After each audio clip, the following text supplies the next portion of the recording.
Sunog ang nasa 90 na sasakyan sa parking extension ng NAIA Terminal 3. Tinitignan pa ng Bureau of Fire Protection kung saan ang galing ang sunog na to. Biruin nyo guys, sobrang napakasayang na masunog lang yung 90 na sasakyan. Gaano ba kamahal ang isang sasakyan? Halos milyon o 100,000 pa o bilyon.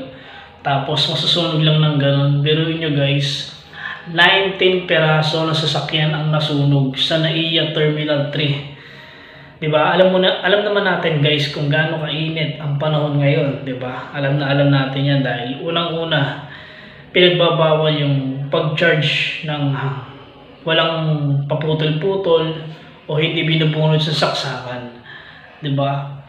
Sa tingin nyo guys, ano kaya pwede naging dahilan nitong sunog na to? Biruin nyo kasi 19 piraso ng sasakyan ang nasunog. Sa tingin nyo, ano kayo pwede naging pinagmulan nun? Para sa akin, sa mga ganitong senaryo, opinion ko lang, pwedeng pinagtapunan ng sigarilyo. Kasi pwede rin naman mag-cause ng pagkasunog yun, lalo sa mga sasakyan, di ba? Alam naman natin yan dahil napakalapit lang ng gas pagdating sa mga sigarilyo apoy, kahit baga pa yan. Pangalawa, pwede rin namang may naiwan na nakasaksak sa loob ng sasakyan o may nakabukas na hindi man lang chinek ng amo o may-ari bago umalis o bago may puntahan o iwan niya sa sasakyan doon mismo.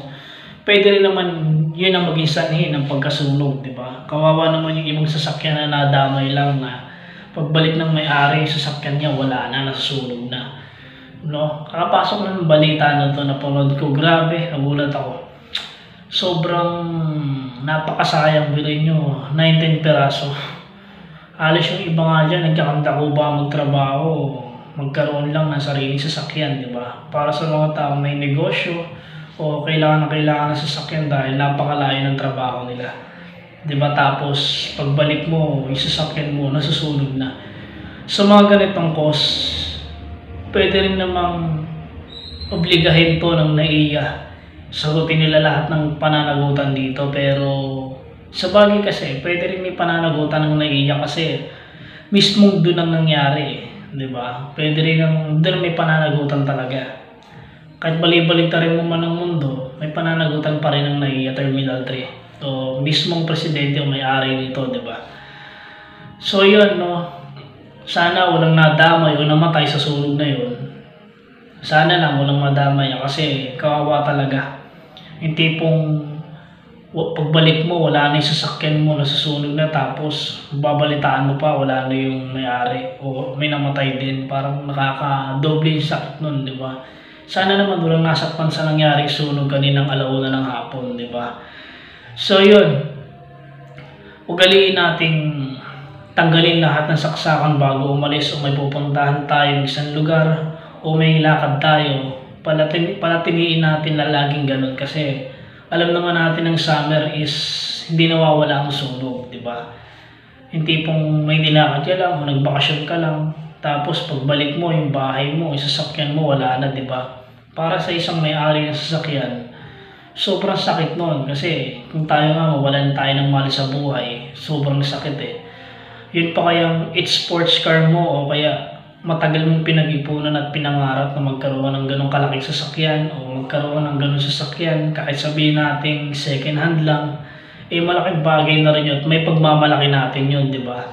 Tapos magugulat ka na lang wala na yung sasakyan mo, parang nakakasad. Kasi biruin mo guys, sa panahon ngayon, gaano ba kamahal ang sasakyan? Halos umaabot ng hundreds o milyon. Pero naman siguro kahit second hand. O sabihin natin second hand na sasakyan, pero mahal pa rin yun masakit pa rin sa bulsa yun. Para sa mga mahihirap na katulad natin, di ba? So yun, sana be aware tayo lalo ngayong summer. Palatiliin natin na walang nakaiwan na sasaksakan o walang umaandar na appliances kasi pwede rin kasi mag-cause ng sunog yan habang tumatagal eh. Lalo pa kaya yung mga sasakyan na yun na walang kamali-mali na damay lang ng ganun-ganun na lang. Kahit sabihin natin isa pa yung sumabog, damay lahat yun kasi magkakadikit lang sila eh. So yun, sana walang nasaktan sa nangyari guys. Maraming salamat.